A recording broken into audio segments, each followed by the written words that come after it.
소설가이자 기독교 작가로 우리에게도 잘 알려진 옥스퍼드 대학의 교수였던 영국의 C.S. 루이스는 말했습니다. 사랑하는 데는 안전한 투자가 없다. 사랑한다는 것은 상처받을 수 있는 위험에 자기를 노출시키는 행위라는 것입니다. 무엇이든지 사랑해보라. 분명히 아플 것이고 힘들 것이다. 그러나 사랑으로 인해 오는 아픔을 피하기 위해 나는 사랑을 안 하겠다 하는 사람은 영원히 격리될 것이다. 사랑의 모든 위험으로부터 벗어나기 위해서 그 아픔을 외면하고자 나는 사랑하지 않을 것이야 하는 사람들이 완벽하고 유일하게 피할 수 있는 장소가 있다면 그것은 오직 지옥뿐이다 라고 말했습니다. 일반적으로 어떤 고통이나 어려움이 예상되면 보통 그 일을 피하는 것이 상식입니다. 그러나 여러분, 가정이나 교회의 사역은 역설적입니다.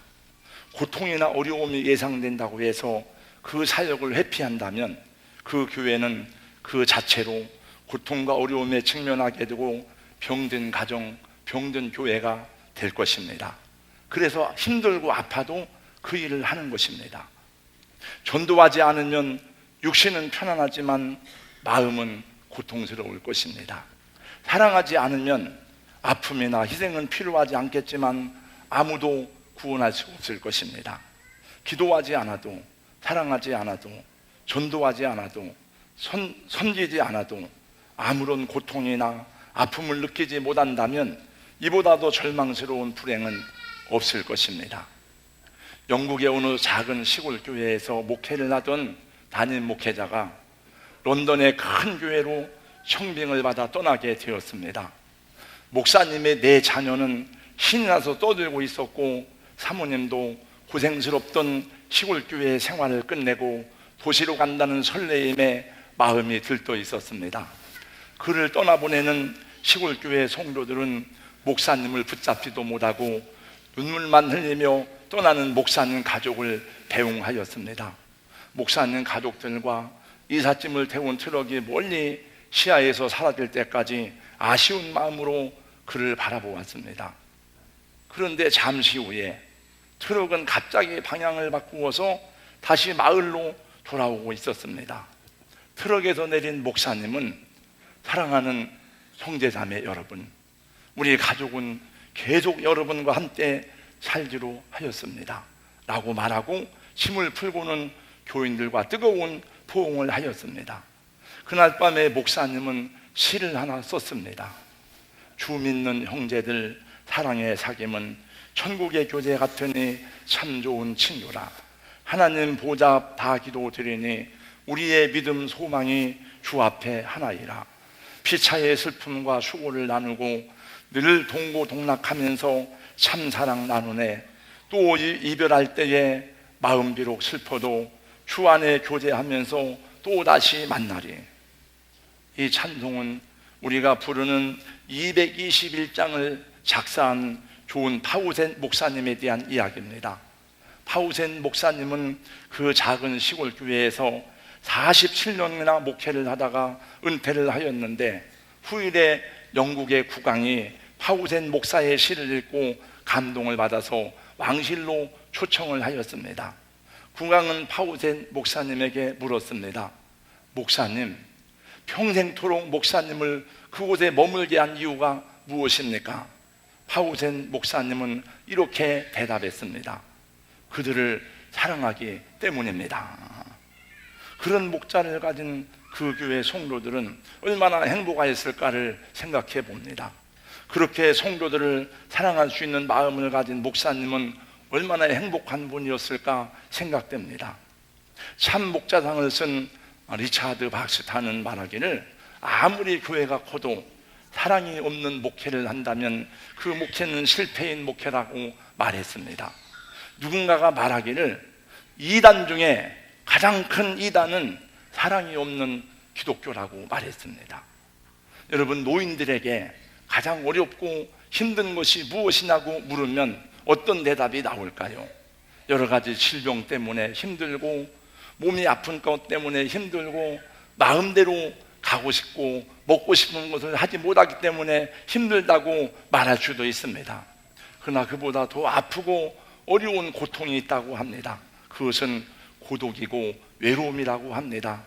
그 고독과 외로움은 견딜 수 없으리만치 어려운 것이라고 합니다. 사람이 보고 싶고 사랑이 그립습니다. 본래 사람은 혼자 살 수 없는 존재로 하나님이 지으셨습니다. 여러분, 창세기 2장 18절 말씀에 보니까 이런 말씀이 나옵니다. 여호와 하나님이 이를 때 사람이 혼자 사는 것이 좋지 아니하니 내가 그를 위하여 돕는 배필을 지으리라. 그래서 하나님은 아담에게 동반자를 붙여주셨습니다. 원래 아담이라고 하는 이름의 뜻은 사람이란 뜻이에요. 아담을 해석하면 사람입니다.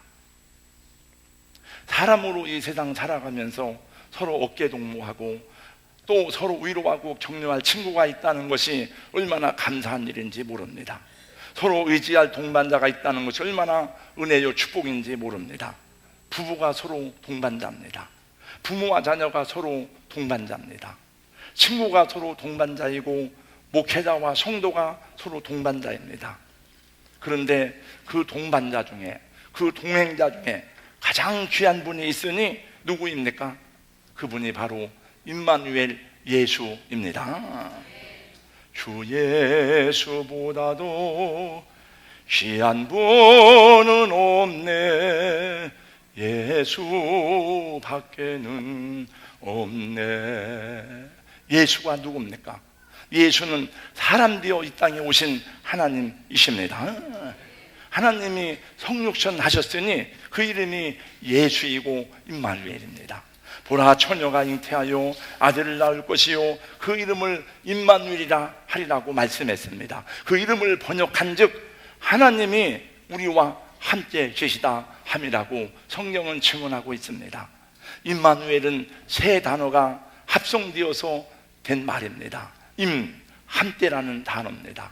마누, 우리와 엘, 하나님을 말하는 것입니다. 하나님이 나와 함께 하신다. 제가 제일 좋아하는 성경 말씀 가운데 하나입니다. 두려워 말라, 내가 너와 함께 함이니라. 놀라지 말라, 나는 네 하나님이 됨이니라. 내가 너를 굳세게 하리라. 참으로 너를 도와주리라. 참으로 나의 의로운 오른손으로 너를 붙들어 주리라. 하나님께서 이 말씀을 주신 이유는 우리가 인생을 살아가는 게 순탄하지 않다는 것을 보여주는 거예요. 우리가 세상을 살아가는 게 쉽지 않다는 것을 보여주는 겁니다. 이 세상 사느라면 근심하게 하고 두렵게 하고 불안하게 하고 그런 것이 많이 있는데 저에게도 마찬가지입니다. 제가 전쟁터에 나가서 총을 쏘고 싸우는 병사는 아니지만, 제가 거친 바다에 나가서 파도와 싸우며 고기를 잡는 뱃사람은 아니지만은 저에게도 근심, 걱정, 불안, 두려움을 피해갈 수는 없습니다. 그러나 그때마다 이 말씀을 의지하면 얼마나 힘이 되고 격려가 되고 위로가 되는지 모릅니다. 하나님은 여호수아에게도 그 말씀을 주셨습니다. 내 평생에 능히 너를 대적할 자가 없으니 내가 모세와 함께 있었던 것 같이 너와 함께 있을 것입니다. 내가 너를 떠나지 아니하며 버리지 아니하리라. 하나님은 아브라함에게도 야곱에게도 이삭에게도 요셉에게도 이 말씀을 하셨습니다. 야곱아, 너를 창조하신 여호와께서 지금 말씀하시느니라. 이스라엘아, 너를 지으신 여호와가 말씀하시느니라. 너는 두려워하지 말라. 내가 너를 구족하였고 내가 너를 지명하여 불렀나니 너는 내 것이라. 내가 물 가운데 지날 때에 내가 너와 함께 하리니 강을 건널 때에 물이 너를 침몰치 못할 것이며 내가 불 가운데로 지날 때에 타리도 아니할 것이요 불꽃이 너를 사리지도 못하리니 대저 나는 여호와 내 하나님이요 이스라엘의 거룩한 이요 내 구원자임이니라. 이 모든 말씀에 구체적인 성취가 이 땅에 오신 성탄 예수님이 오신 사건인 것입니다. 하나님이 이 세상에 오시다니요, 인류 최대의 사건이고 최고의 뉴스입니다. 여러분, 하나님이 사람 되어 오셨다는데 그 이름이 임마누엘 예수입니다. 왜 하나님이 임마누엘 예수로 오셨습니까? 여러분을 사랑하시기 때문에, 여러분을 위해서 희생하기 위해서, 여러분을 위해서 모든 것을 드리기 위해서 예수님은 이 땅에 오셨습니다. 그리고 우리와 함께 하고 싶어서 지금도 살아계셔서 여러분과 함께 하시는 임마누엘 예수가 되시는 줄로 믿습니다. 예수님 부활 승천하시면서 가시면서 하시는 말씀이 뭔가 하면은 마지막 말씀이 볼지어다 내가 세상 끝날까지 너희와 항상 함께 있으리라. 우리 어린 아이들, 어린이들 목사님 보세요. 이 세상에서 제일 좋은 사람이 누구야? 누가 제일로 좋을까? 우리 어린 아기들에게는 엄마예요. 엄마 아빠. 그 이름만 불러도 가슴이 찡해집니다. 이 세상에 엄마만큼 좋은 분이 어디 있습니까? 엄마, 어머니. 이 세상에서 제일 불쌍한 사람은 엄마 아빠가 없는 고아들이에요. 그러나 더 불쌍하고 더 가련한 사람이 있으니 하나님 아버지가 없는 사람이에요. 그건 김인강 교수의 쓴 책에 나오더라고요. 하나님 아버지가 없는 사람은 얼마나 불쌍할까. 갈 곳이 없는데 언젠가는 내 아내도 떠나고 어머니도 떠나고 친구들도 떠나고 많은 사람들이 떠날 것입니다. 그러나 임마누엘 예수는 영원히 우리와 함께 하시고 내 곁을 떠나지 아니하십니다. 사랑하는 성도 여러분, 길을 갈 때에도 임마누엘 주님이 함께 하시기를 예수님 이름으로 축원합니다. 여러분, 위험한 길을 갈 때에도, 외로울 때에도, 어려울 때에도 임마누엘 예수 주님이 함께 하시기를 예수님의 이름으로 축원합니다.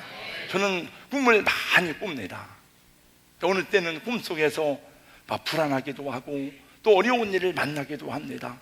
그래서 제가 이렇게 어느 날 새벽에 기도했습니다. 하나님, 제가 주의 종이 아닙니까? 제가 목사가 아닙니까? 왜 이렇게 혼란스럽고 힘든 꿈을 꾸게 되나요? 제가 뭘 잘못한 것이 많이 있는 것 같습니다. 주님, 저를 용서하시고 꿈속에서라도 주님이 늘 동행하시고 꿈에서도 주님이 함께 하시는 것을 경험할 수 있는 그런 꿈을 꾸도록 도와주세요라고 종종 기도를 드립니다. 여러분, 잠을 잘 때라도 그 주님이 함께 하시기를 예수님 이름으로 축원합니다. 성경에 두려워 말라, 놀라지 말라 이 말씀을 많이 한 것은 여러분의 삶이 쉽지 않다는 것을 보여줘요. 오늘 아침에 잠깐 인터넷에서 본 뉴스 가운데 하나입니다. 우리나라 중고등학교 학생들이 OECD 국가 가운데 수학 능력, 과학력 최상위권인데 놀라운 것은 3명 중에 1명이 죽고 싶다는 거예요. 죽을 생각을 했다든지 죽고 싶다는 생각을 하고 있답니다. 3명 중에 1명이. 너무 힘들어서, 너무 어려워서. 애들도 다 힘들어요. 애들도. 어른만 힘든 게 아니야. 야, 이놈의 새끼야, 책 사주고 밥 먹여주고 학비 주고 하는데 뭐가 힘들어? 그러면 안 돼. 애들도 다 엄마 아빠 때문에 힘들어요. 엄마 아빠 못 살게 해서. 애들, 아이들에게도 임마누엘 예수 위로와 사랑과 격려가 필요한 줄로 믿습니다. 하나님이 이사야 40장 1절 말씀해 보니까 너희는 내 백성을 위로하라, 내 백성을 위로하라, 그런 말씀이 많아. 다 서로 싸우고 갈등하고 막 죽이고 그래가지고. 여러분, 예수님 때문에 사랑하고 섬기는 삶을 가정에서, 삶의 현장에서, 성도의 교제 가운데 살아갈 수 있기를 주님의 이름으로 축원합니다. 여러분, 영혼과 심령 후에 임마누엘 함께 하시기를 예수 이름으로 축원합니다. 여러분, 오늘이 정말 기쁜 성탄이 될 수 있기를 주님의 이름으로 축원합니다. 우리 성가대원들도 그냥 생각하면서 인사를 하세요. 생각하면서. 내가 보니까 안녕하세요, 안녕하세요, 오늘은 안녕하세요가 아니고 보면서 집사님 메리 크리스마스, 할렐루야.